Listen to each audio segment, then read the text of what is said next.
era naawe ofune ku connection bamanye bakumanyi oba otuuse ku level of being a nominee it gives you a voice okubanga osobola okufuna connection here and there so I had to go and really take this chance.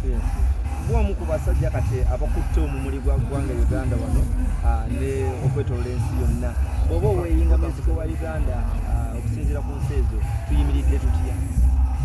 Tetuyimiridde bubi kuba talenti wano nnyingi ate ne audience nnyingi lwakuba obuzibu ffe tetwekkiririzaamu and we don't know what we have ebyaffe tubinyooma zo tubyagala nnyo kuba abantu baffe they consume our music naye still balinamu kali akalowooza ffe tuli behind naye nga we can only be behind if we accept to be naye senga tukwatira wamu tugamba no we don't need to be here twesitula ne twongera okwesitula then will be good naddala abantu abali mu diaspora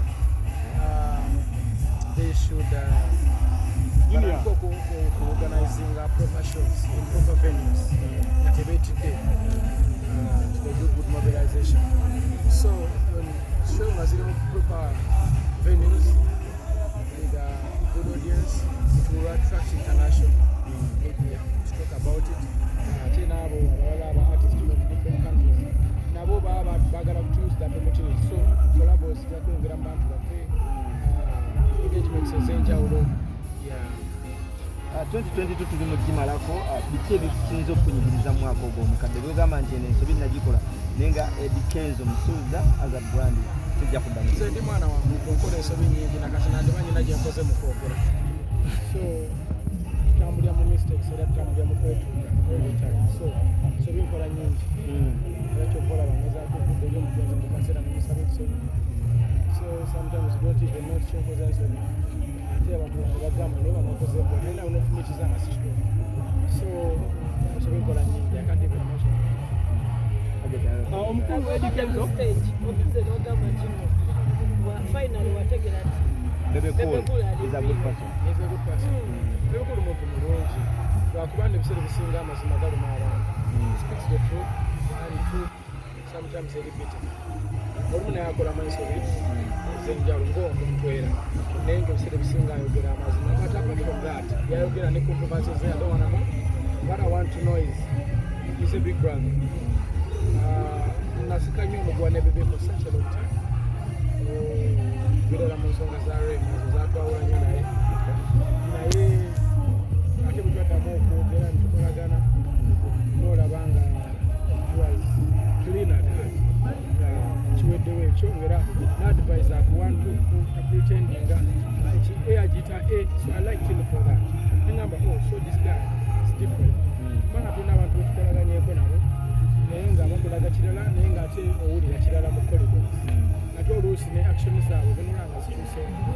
So for me I like him for that. Yonaadde emisango gy'abaluba yankubiranga amasimu nagamba what can we do kuyambye ntya why don't like this person gezezaako okuba nti akukyankalanya ndi wa innocent because ye yalimu abimanyi process yonna this is our promoters yaliko era yabimanyi so he was concerned nakubira malonda nakola ntya so I was like because so many people they want to see you in trouble and they'll be happy noli bwavaayo nakulaga nti akubeereddewo nakimwagalira nnyo nomanya this is a good person oba abantu nga womanye bagamba nti olina connection oba oli awo mu NRM nga naye musajja wa NRM ebyabagadde nze sijja kulima nti siri bwenyale lwakuba nti abantu benyale mukwano bange mutegedde ngaera n'abantu abalala ab'ebibiina ebirala bwe bali bakwano bange because nze sobolagana nakolagana na muntu olwokuba politics siyandibiki I love people era abantu abali opposition bakwano bange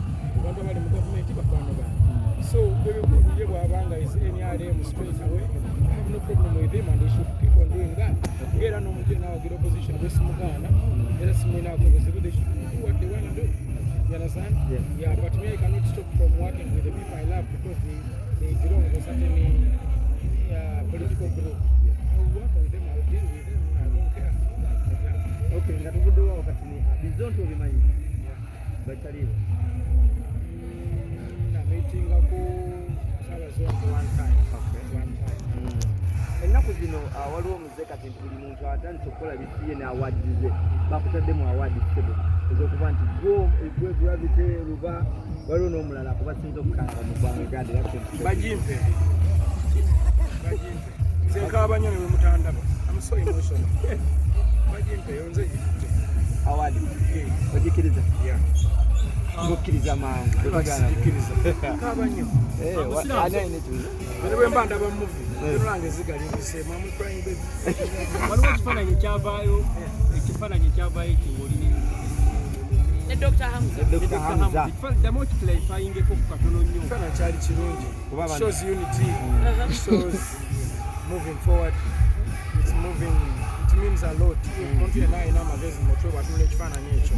They will learn something. No matter what happens, life goes on. We have to move on. And we have to create a beautiful community, beautiful environment for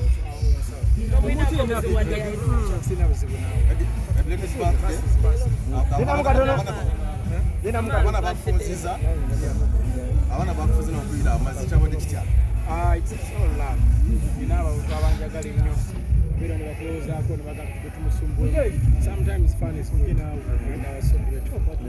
Papa.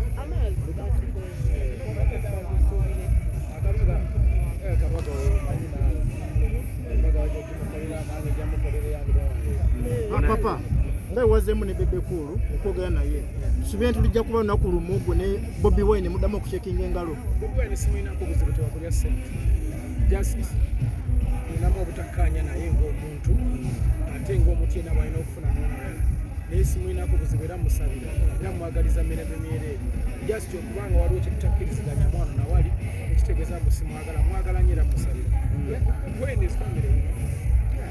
Tumalako omwaka muweereza obubaka Bobi Wine.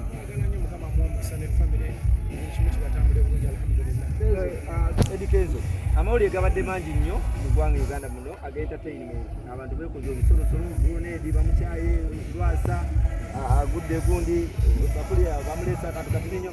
Mpulira ki erisinza okukolera guno omwaka ng'otunudde mu kamera zonna? Mpulira ki?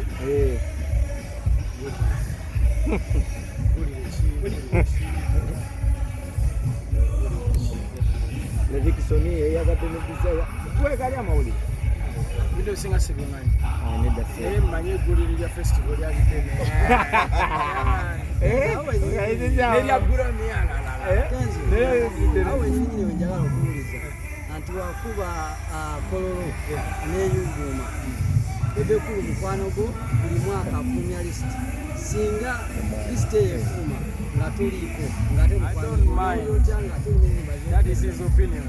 Buli muntu alina opinion ye so bw'abanga akoze lisiti ena sirimu simusango buli muntu alina endowooza ye ekyo kitegeeza nti sirimu endi nze kasitampulunga ku account nga waliyo ekiriyo I don't mind